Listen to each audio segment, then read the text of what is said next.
If I rip his groin for real and he falls to the ground and he's going, I cannot pull my knife out and then just start sticking it through his eye socket. That's not self-defense. You can quote me on that.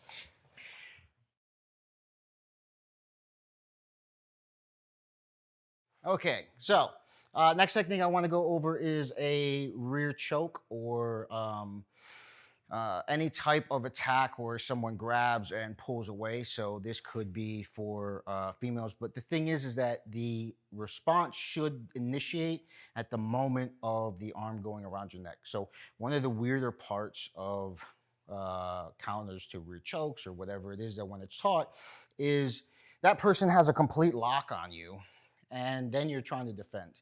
And the question has always been like, how did they get to that lock? Like, did they just teleport and they're all locked in? Like, because no one should be wrapping their arm around your neck. This is not something that's natural. So at no point should this be happening and you're like, oh, I'm going to confuse that for my significant other or something.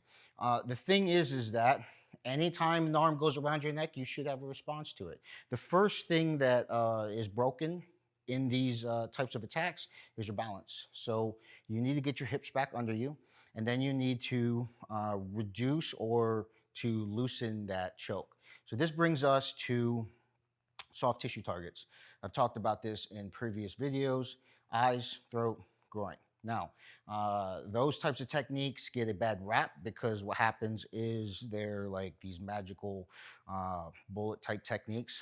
The thing is that when you have the ability to cause trauma to those areas, they do result in an involuntary response by the person that the trauma was inflicted upon.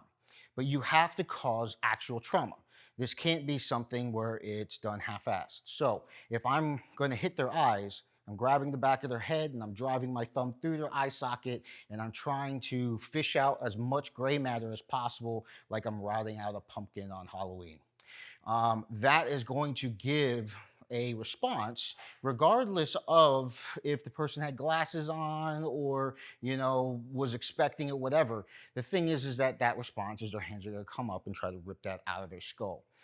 When we do the soft tissue attack or defense or whatever it is for a rear choke, it's a groin strike. Now, it's not just popping him in the groin. Me and Jimmy have martial arts backgrounds in striking and those kinds of arts, and I'm sure that he's been kicked in the groin many times. I personally have. The actual response is not what you see normally done when you have a group of friends together. A lot of times what happens is somebody gets hit in the balls and then all of a sudden they fall down. That's an over dramatic response. In fact, there's not actually any pain that's hitting them at that moment. Normally what happens if you get hit in the groin in a violent scenario, you get hit, so you go boom, and then what happens is your abdomen starts to like tense up. And it takes about a second or two before the real pain hits you. And it's rare to be hit so hard that you are completely incapacitated with a strike. So the thing is it's not impossible, but the thing is that I'm talking about there's a numbing process that happens. There's also a delay. So how do you get around that? Well, you cause immediate trauma. So how do you do that? You're going to take the palm of your hand and you're going to bounce it off of their groin, and we're going to assume it's male because we all know what males are. And we're going to bounce the scrotum off the pelvic bone. We're going to grab as much flesh as possible. We're going to rotate while our hand is closed as tightly as possible, and then we're going to try to rip as much flesh off of their body as possible. By doing so, the very action and violence and the intent of what I'm trying to do will usually surprise them and relax their grip slightly so that I can actually get out of this. If you make contact with the groin and then you do cause trauma there, the trauma usually renders them unconscious or incapacitates them where they're on the ground. In that scenario, you would just stop. If you hit their groin and you maybe hit the inside of their thigh and you don't actually make full contact, but it does loosen up, you would transition to hyperextending their arm. So I'm going to show you how to do that. And the reason that we do this technique versus maybe like a Jiu-Jitsu based technique where I'm moving around them, dropping them to the ground, popping my head out and doing a kimura is because it's a lot easier to teach somebody to have an initial defense like this. I can add violence to it and it works immediately. Whereas that skill that I just talked about, you're going to need to know a bunch of techniques to actually enforce the entirety of the defense, right? So on the rear choke technique, he wraps directly around. I'm going to move my hips out of the way. So the first thing that I have to worry about is my hips being ripped back so that he's locking this in. So what happens is as this is here, I'm just going to turn my hips in. My elbow is going to hit his stomach, and then I'm going to rip his groin. So you'll notice that when I hit my elbow to his stomach, I can actually get to the groin here. Real scenario, I'm going to grab his inner thigh so there's safety here. I'm going to grab, twist, and then I'm going to pull. That's going to loosen up the grip. If I rip his groin for real and he falls to the ground and he's going, I cannot pull my knife out and then just start sticking it through his eye socket. That's not self-defense. You can quote me on that. On the rear choke, if I go like this and it just loosens up, you're going to move your head out of the way and then hyperextend their arm by pulling it up and against the back of the elbow. For safety, you'll notice that his arm was bent with muscular tension. I pulled this towards my elbow or my hip, and then in turn, I torque my body to the side, okay? So the idea of what they call safeties, I grabbed the inside of his thigh. He could grab his groin if he wanted to. If he trusted me, he could actually clasp his hands together or figure four. But like the thing is that the reason I'm doing this is it gives me actual contact, and I'm actually practicing that motion there, and I can add intent to my strikes. By doing so, it's as close to the real thing as possible, and I'm not posing or pretending. Okay, so that's a rear choke. Basically, anytime his arm goes around my neck in any fashion, go. That should be your response. I'm just immediately moving, hitting the groin. If it was a practical joke, I'm sure that he wouldn't do that anymore. And that's how you make friends. So the next technique is going to be a front headlock technique, and we'll get into that next. So the next technique that I kind of go over is some sort of attack from your strong side or weak side. We work headlocks, what they call traditional front or rear headlocks to do this. And what it does is it places them on one side or the other. The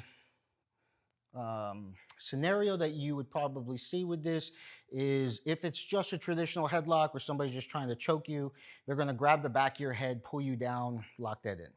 Or what happens is I'm dealing with someone else, I'm on the ground trying to control them, telling them to stop, then all of a sudden someone else goes over the top of me, locks me into a choke because my head's already in that position. Another scenario could be a female grabbing her hair, ripping her down. She drops to the ground because, that's almost impossible not to lose your balance in that scenario, especially if the person's really violent. I know that there's a lot of instructors out there that like to talk about don't lose your balance. It's usually by people who have haircuts like me or Jimmy who have never had their hair pulled. And so it turns out to be a little amateur hour for that type of thing.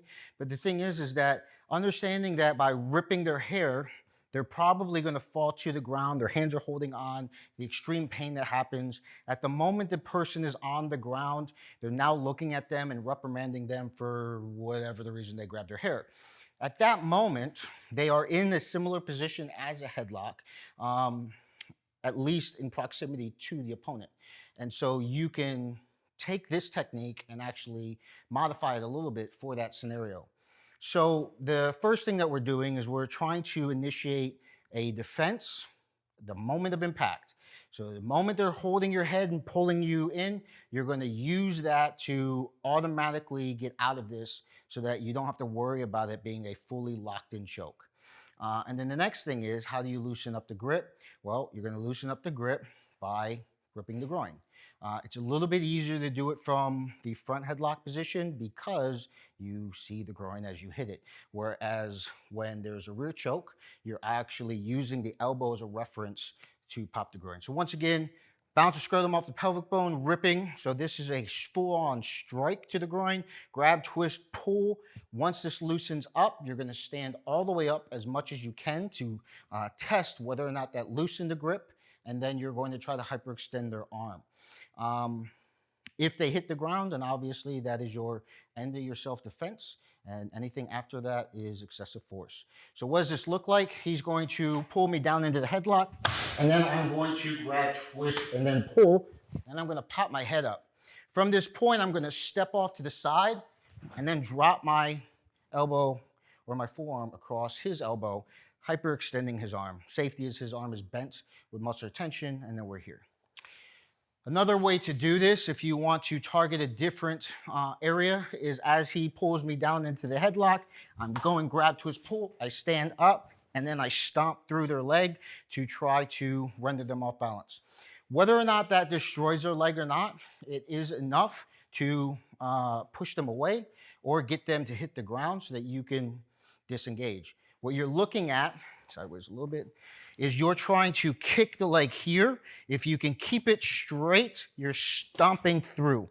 So this isn't really a kick, it is a transition of weight. I put my foot here and then I step through on that, in which case what happens is it's has a potential of doing some damage, right? So I could also be in a position like where I'm here and I'm working on someone else, and then all of a sudden we're there. You're gonna rip to the groin, turn, then hit the arm. Come on, go into your jiu-jitsu, whatever. The idea is that the initial lock or attack presents something that they're not defending. If he thought I was going to rip his groin, he probably wouldn't be grabbing me in this way.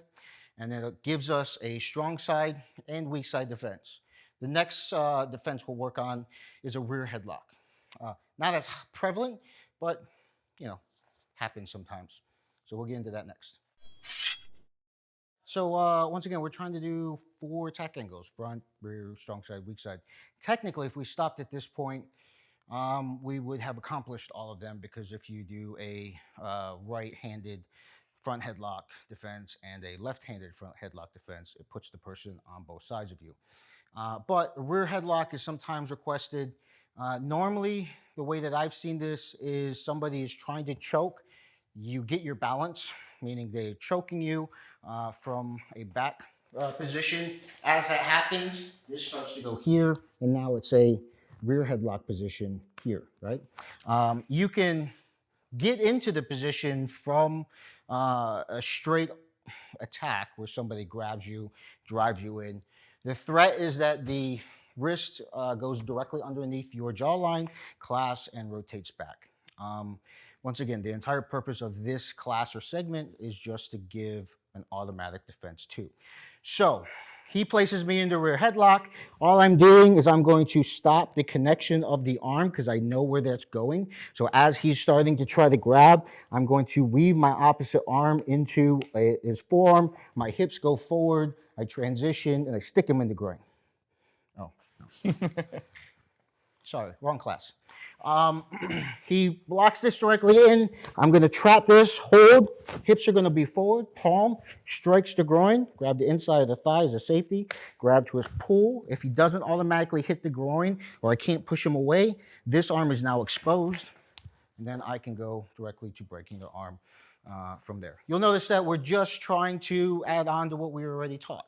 So there's nothing really special about this except for me learning how to reestablish my weight, right? So if he's locking me into that headlock, I'm not trying to do this from here.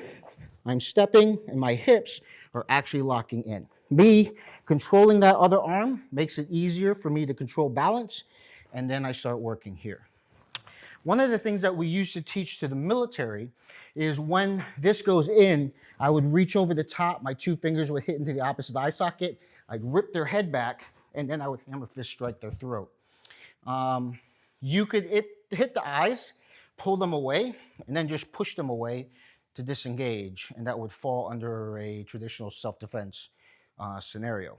But we found over the years that unless you're extremely violent or have extreme violence in your intent, when you hit the eye gouge, then it's harder to actually stand someone up, especially if there's a large disparity in size. So doing the opposite one, where you're just basically creating a squatted stance so that you don't have to worry about their weight falling down and then popping them in the groin, is going to be a little bit easier to do. You could technically even just move out of the position if you do this properly. And now from this point, disengage. No damage is done to them, but you are no longer being attacked and you can go from there. These are all just responses that apply some sort of balance. So I'm gaining my balance. I can control his weight, my weight. I'm not going to the ground. And in turn, you can practice this as just a reactionary thing. So I hope you enjoyed this segment. Those are your 4 attack angles. You can do this really, really quickly in the class, and it does provide some solid fundamentals that you can build off of, regardless of if you believe in doing combative sports as a long-term investment to their training.